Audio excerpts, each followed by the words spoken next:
Asia గ్రంథం 36వ వచనాన్ని మనం 36వ అధ్యాయాన్ని మనం చదువుకుంటాం.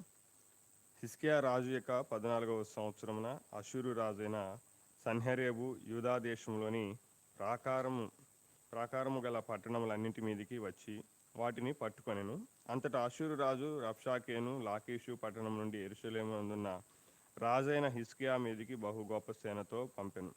వారు చాకిరేవు మార్గమందున్న మెరకొలను కాలువ యొద్ద ప్రవేశింపగా హిల్కియా కుమారుడైన రాజు గృహ నిర్వాహకుడగు ఏలియాకీమును ప్రధానమంత్రియగు షెబ్నాయును రాజ్యపు దస్తావేజుల మీద ఉన్న ఆసాపు కుమారుడగు యోవాహును వారి యొద్దకు పోయిరి.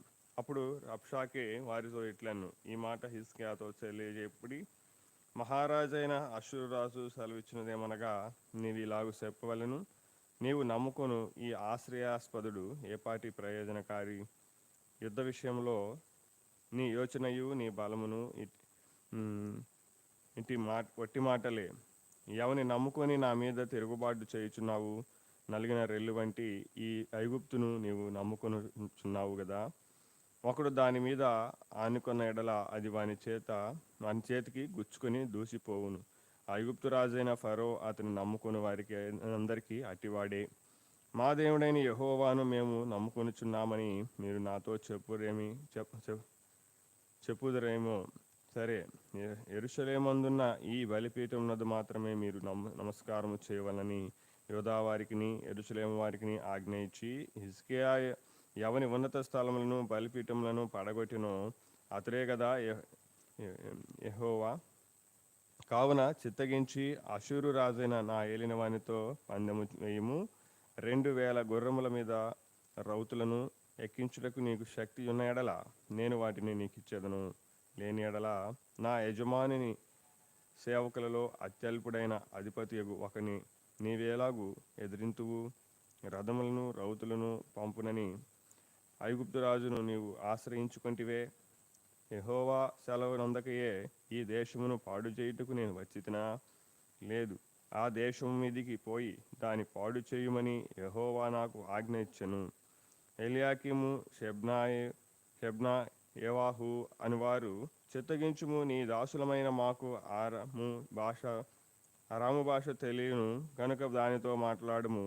ప్రాకారం మీదనున్న ప్రజల వినికిడిలో యూదుల భాషతో మాట్లాడకుమని రబ్షాకేతో అనగా, రబ్షాకే ఈ మాటలు చెప్పుటకై నా యజమానుడు నీ యజమానుని నీ యొద్దకును నన్ను పంపినా, తమ మలములను తినుచు తమ మూత్రమును త్రాగుచు మీతో కూడా ప్రాకారం మీద ఉన్న వారి యొద్దకు నన్ను పంపిన కదా అని చెప్పి గొప్ప శబ్దముతో యూదా భాషతో ఇట్లను, మహారాజైన అష్షూరు రాజు సెలవిచ్చిన మాటలు వినుడి. రాజు సెలవిచ్చినదేమనగా, హిజ్కియా చేత మోసపోకుడి, మిమ్మును విడిపింప శక్తి వానికి చాలదు. యెహోవాను బట్టి మిమ్మును నమ్మించి యెహోవా మనలను విడిపించును. ఈ పట్టణము అష్షూరు రాజు చేతిలో చిక్కకపోవునని హిజ్కియా చెప్పుచున్నాడే. హిజ్కియా చెప్పిన మాట మీరు అంగీకరింపవలదు. అష్షూరు రాజు సెలవిచ్చినదేమనగా, నాతో సంధి చేసి నా యొద్దకు మీరు బయటికి వచ్చిన ఎడల మీలో ప్రతి మనిషి తన ద్రాక్ష చెట్టు ఫలమును తన అంజూరపు చెట్టు ఫలమును తినుచు తన బావి నీళ్లు త్రాగుచుండును. అటు వెంబట మీరు చావగా బ్రతుకున్నట్లుగా నేను వచ్చి మీ దేశం అంతటి దేశమునకు అనగా గోధుమలను ద్రాక్షారసమును గల దేశమునకును ఆహారమును ద్రాక్ష చెట్లు గల దేశమునకును మిమ్మల్ని తీసుకొని పోదును. యెహోవా మిమ్మల్ని విడిపించునని చెప్పి హిజ్కియా మిమ్మల్ని మోసపుచ్చుచున్నాడు. ఆయా జనముల దేవతలలో ఏదైనను తన దేశమును అష్షూరు రాజు చేతిలో నుండి విడిపించిన, హమాతు దేవత లేమాయను, అర్ఫాదు దేవత లేమాయను, సెపరేయు దేవత లేమాయను, షోమ్రోను దేశపు దేవత నా చేతిలో నుండి ఆ పట్టణమును విడిపింపలేదు కదా.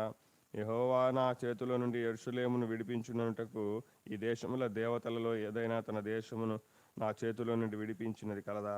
అయితే అతనికి ప్రత్యుత్తరం వద్దని రాజు ఇండుట చేత వారెంత మాత్రమును ప్రత్యుత్తరం ఇయ్యక ఊరకొనిరి. గృహ నిర్వాహకుడును హిల్కియా కుమారుడైన ఏలియాకీమును ప్రధానమంత్రి షెబ్నాయును రాజ్యపు దస్తావేజుల మీద ఆసాపు కుమారుడగు యోవాహును బట్టలు చింపుకొని హిజ్కియా యొద్దకు వచ్చి రబ్షాకే పలికిన మాటలన్నీయు తెలియజెప్పిరి. ఇక మాటల్లో మరి దేవుడు ఆత్మ సంబంధమైన విషయాలు, ఇంకా మన ఈ లోకంలో జీవించడానికి కావాల్సినటువంటి మాటలు ఆయన మనకు సహాయం చేయనట్లుగా మాట్లాడినట్లుగా ప్రార్థన చేసుకుంటాం. ప్రేమ గల తండ్రి, మీ స్తోత్రాలు చెల్లిస్తున్నాం. ఈ ఉదయకాల సమయం వేకపోవడంలో యెషయా గ్రంథం 36 ధ్యానిస్తూ ఉండగా, దేవా మాతో మాట్లాడండి మీ లేఖనాల ద్వారా.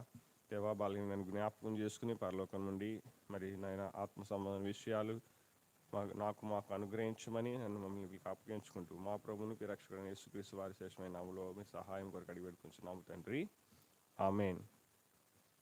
ఈ అధ్యాయంలో హిజ్కియాపై మరి సన్హెరేబు, మరి అషూరు రాజు అయినటువంటి సన్హెరేబు మరి ఆ యొక్క యెరూషలేము పట్టణం పైన దాడి చేసినట్లుగా, యుద్ధం చేసినట్లుగా, లేదా మరి ఆ యొక్క ఏదైతే దండెత్తుతూ వచ్చాడు, అప్పుడు మరి హిజ్కియా తన యొక్క దాసులను, తన దగ్గర ఉన్నటువంటి పనివారిని మరి పంపుతూ వచ్చాడు వారి దగ్గరికి. ఆ యొక్క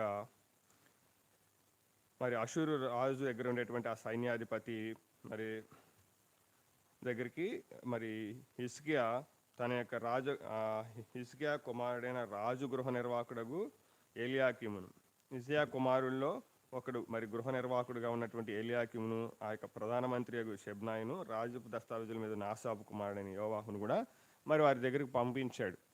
ఆ యొక్క మరి పంపించినప్పుడు వారితో కొన్ని మాటలు ఇలాగ చెప్పమని చెప్తూ వచ్చాడు హిజ్కియా. ఇక్కడ 4వ వచనంలో రబ్షాకే వారితో అప్పుడు రబ్షాకే వారితో చెప్తున్నాడు. మొట్టమొదటి మాట రబ్షాకే మొదటి ప్రసంగంలో ఈ మాట చెప్తా ఉన్నాడు. అప్పుడు రబ్షాకే వారితో ఇట్లా ఈ మాట హిజ్కియాతో తెలియజెప్పుడి, మహారాజు అయిన అషూరు రాజు సెలవిచ్చినదేమనగా, తాను ఇక్కడ మహారాజుగా చేసుకుంటూ ఉన్నాడు, తాను హెచ్చించుకుంటూ ఉన్నాడు రబ్షాకే. అయితే నీవు ఇలాగూ చెప్పవలను, నీవు నమ్ముకును ఈ ఆశ్రయాస్పదుడు ఏ పాటి ప్రయోజనకారి అని అంటున్నాడు. అంటే దేవుని మరి తక్కువ చేసి మాట్లాడుతున్నట్లుగా చూస్తూ ఉన్నాం. అంటే హిజ్కియా యొక్క నమ్ముకున్నటువంటి దేవుడు, ఆధారపడిన దేవుడు, ఆశ్రయించినటువంటి దేవుణ్ణి అక్కడ తక్కువ చేస్తున్నట్లుగా మనం చూస్తూ ఉన్నాం. కాబట్టి నీవు నమ్ముకున్న ఈ ఆశ్రయాస్పదుడు ఏ పాటి ప్రయోజనకారి అంటున్నాడు. అయితే యుద్ధ విషయంలో నీ యోచనయు నీ బలమును వట్టి మాటలే.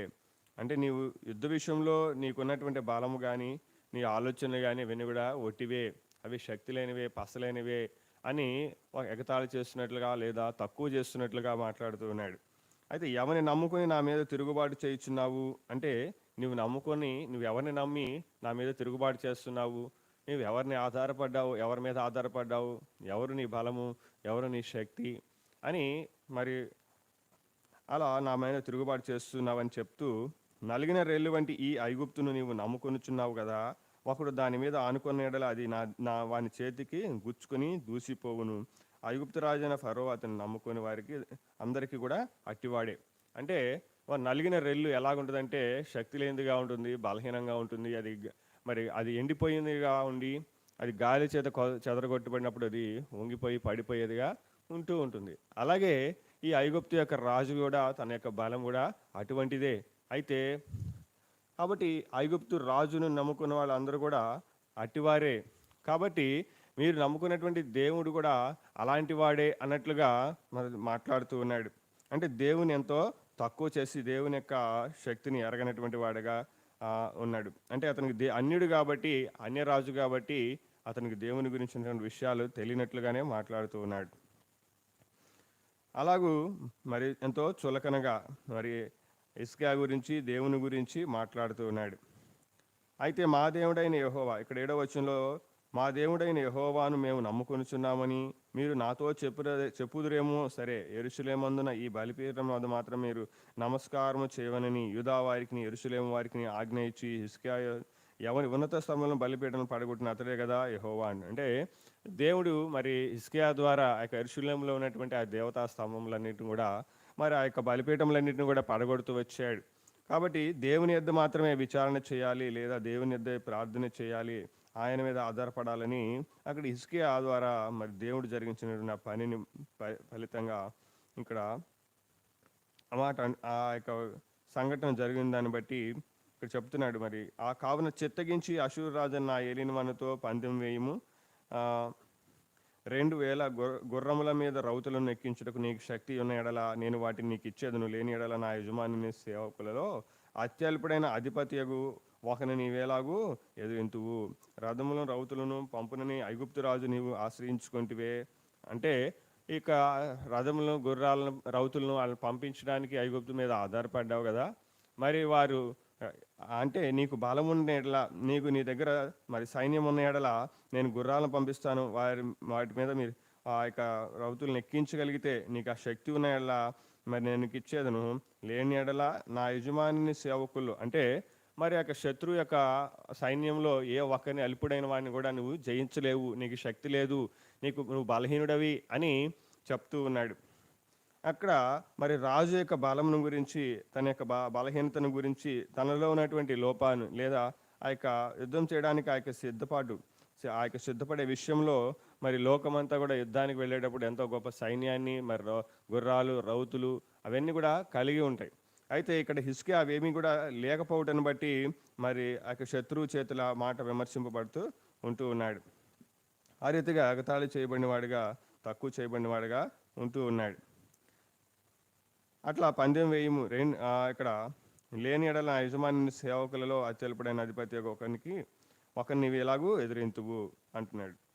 అలాగే 10వ వచనంలో చూస్తే, యెహోవా సెలవు నందకయే ఈ దేశమును పాడు చేయుటకు నేను వచ్చితినా, లేదు ఆ దేశం ఎదిగి పోయి దాన్ని పాడు చేయమని యెహోవా నాకు ఆజ్ఞ ఇచ్చిన. ఎలాకిము షెబ్నా ఇవన్నీ చెప్తూ, అంటే ఇవన్నీ కూడా మరి ఎంతో ఎగతాళిగా ఎంతో చులకనగా మాట్లాడుతూ వచ్చాడు దేవుని బట్టి. అలాగే 12వ వచనంలో రెండోసారి ఈయన మాట్లాడుతూ, రబ్షాకే ఈ మాటలు చెప్పుటికై నా యజమానుని ఇక్కడ ఇంకా చులకనగా మాట్లాడుతూ వచ్చాడు ఈ వచనంలో కూడా.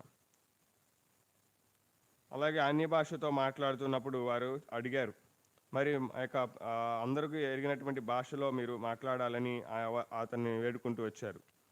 తర్వాత ఆయన మరి గొప్ప శబ్దముతో 13వ వచనంలో యూదా భాషతో ఇట్లను, మహారాజైన అష్షూరు రాజు సెలవిచ్చిన మాటలు వినుడి.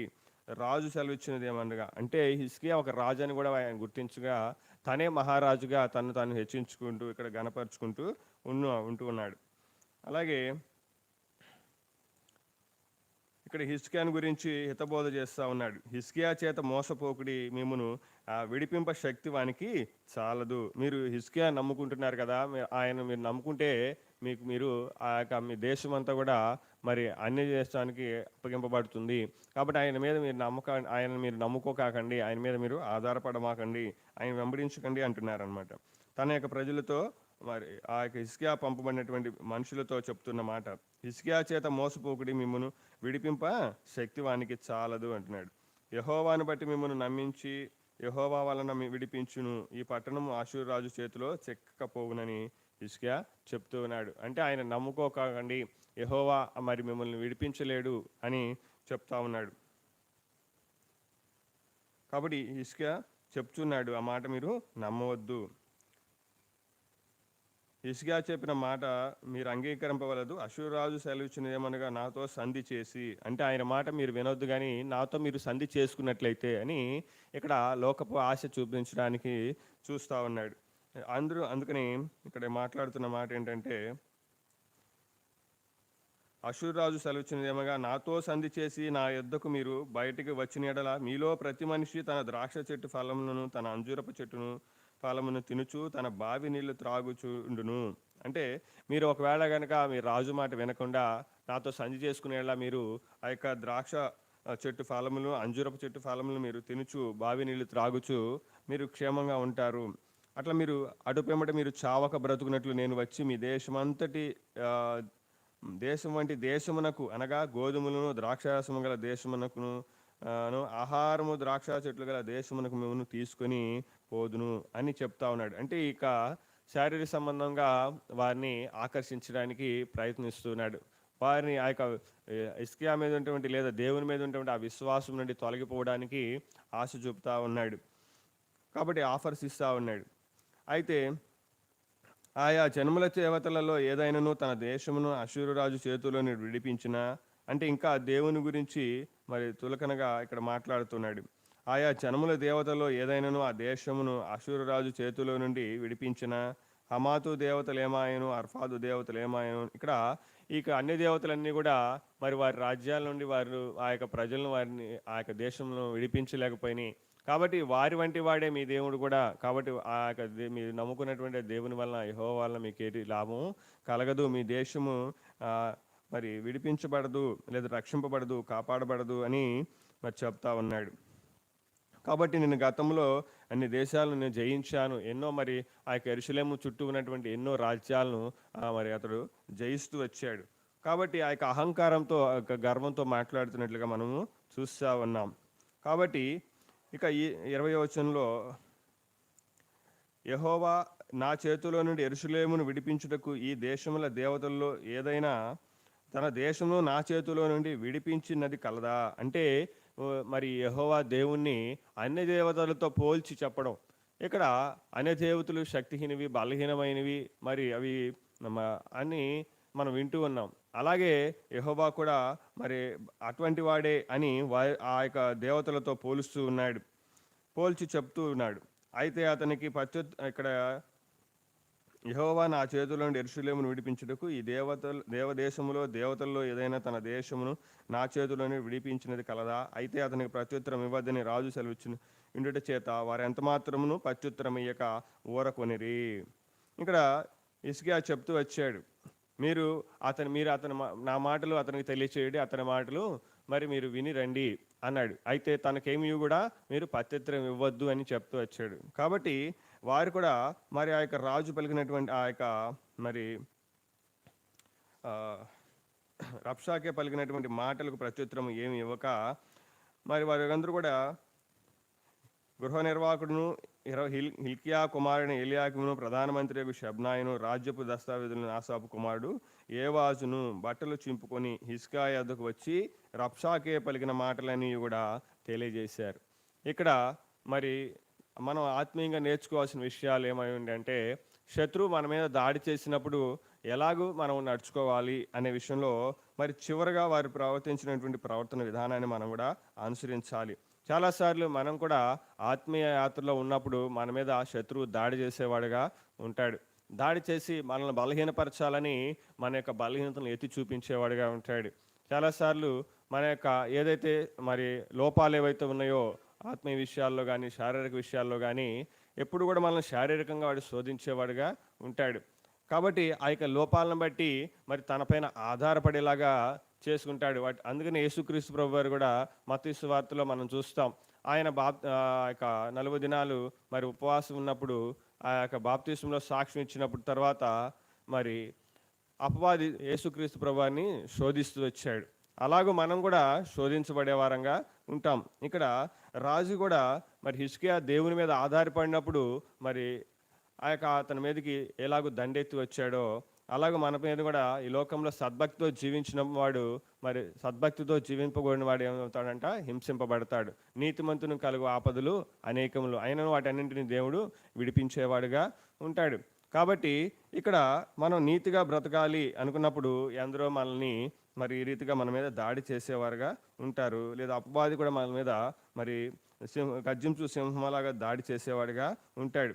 అయితే ఇక్కడ అయితే అతనికి ప్రత్యుత్తరం ఇవ్వద్దని రాజు సెలవిచ్చిన చేత వారు ఎంత మాత్రమును ప్రత్యుత్తరం ఇయ్యక ఉండిరి. మనం కూడా అందుకని పందుల ముందు ముత్యాలు ఆరబోయొద్దు అంటారు. అంటే ఎదురాడే వారికి, దూషించే వారిని మనం ఏమై కూడా బదులు చెప్పవలసిన అవసరం లేదు. కానీ మనం మౌనంగా, అందుకనే మీరు ఓరకయుండి నిలుచుండి యుద్ధము యెహోవాదే, మీ పక్షంగా యుద్ధం చేసేవారు ఎవరంటే దేవుడే. కాబట్టి మన పక్షంగా దేవుడు యుద్ధం చేసేవాడుగా ఉంటాడు. కాబట్టి మనం నిలుచుండి మౌనంగా ఉండాలి అంతే. అయితే ఇక్కడ వారు 22వ వచనంలో రాజు దగ్గరికి వచ్చినప్పుడు ఈ బట్టలు చింపుకొని హిజ్కియా యొద్దకు వచ్చి రబ్షాకే పలికిన మాటలని కూడా తెలియజేశారు. అయితే వారు రోషపడ్డారు.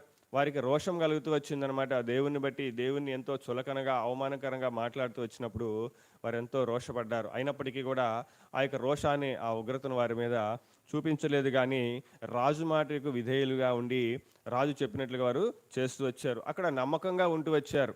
కాబట్టి రాజుకు విశ్వాసంగా ఉన్నారు. అలాగే ఇంకా ఇక్కడ చూస్తే మరి రాజు ఆశ చూపించాడు వారిపైన. వారికి ఆశ చూపించాడు. ఇగో మీరు ఆ యొక్క చెట్టు ఫలాలను, అంజూరపు చెట్టు ఫలాలను, మరి ఇక బావి నీళ్లను మీరు త్రాగుతారు. మరి శ్రేష్టమైనటువంటి దేశానికి మిమ్మల్ని తీసుకెళ్తాను. అక్కడ మరి ఇవన్నీ కూడా ఆ గోధుమలు, ఆ ద్రాక్షరసములు గల దేశాన్ని మిమ్మల్ని మీకు ఇస్తాను అని చెప్తూ వచ్చాడు. అయినప్పటికీ కూడా వారు ఆ యొక్క ఆశకు వారు లోబడకుండా మరి ఆ యొక్క రాజుకు నమ్మకంగా ఉంటూ వచ్చారు. దేవునికి నమ్మకస్తులుగా వారు ఉంటూ వచ్చారనమాట. ఆ రీతిగా మనం కూడా ఈ లోక ఆశలను వాటిని వెంబడి మనం పరిగెత్తగా లోకంలో ఎన్నో మనకు మరి దైనందిన జీవితంలో ఎన్నో ఆశలకు మన మీద చూపించేవిగా ఉంటాయి, మనల్ని ఆకర్షించేవిగా ఉంటాయి. అయితే మనం వాటిని ఎందుకు దృష్టించకుండా దేవుని ఎందే మనం ఆధారపడే వరంగా, దేవుని బట్టి మనం ముందుకు వెళ్ళే వరంగా ఉండాలి.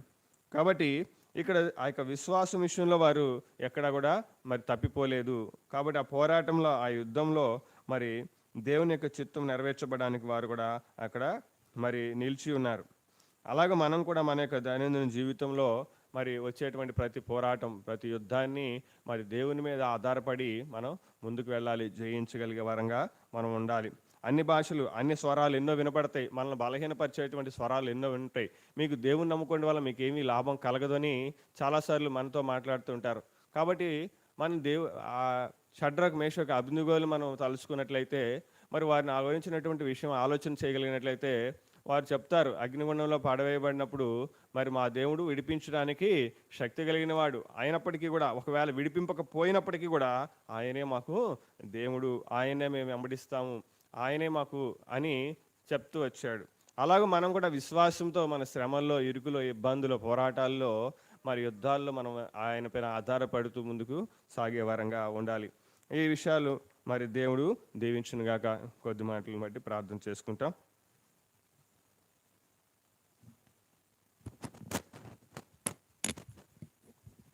పరిశుద్ధుడ, ప్రేమ గల తండ్రి, కృప కనికరం గల దేవా, మహోన్నత రామికి స్తోత్రములు, కృతజ్ఞత ఆశలు చెల్లిస్తున్నాం. ఈ ఉదయకాల సమయంలో మరి యెషయా 36వ అధ్యాయం ద్వారా మాతో మాట్లాడుతూ వచ్చారు.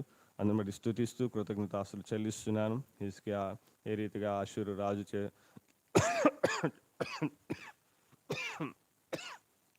చేత చులకన చేయబడినప్పుడు, దేవా మిమ్మల్ని దూషించి మాట్లాడినప్పుడు, తక్కువ చేసి మాట్లాడినప్పటికీ కూడా దేవా మరి అన్ని రాజు ఎదుట తన ఓర్పుని, సహనాన్ని కనబరుస్తూ వచ్చాడు.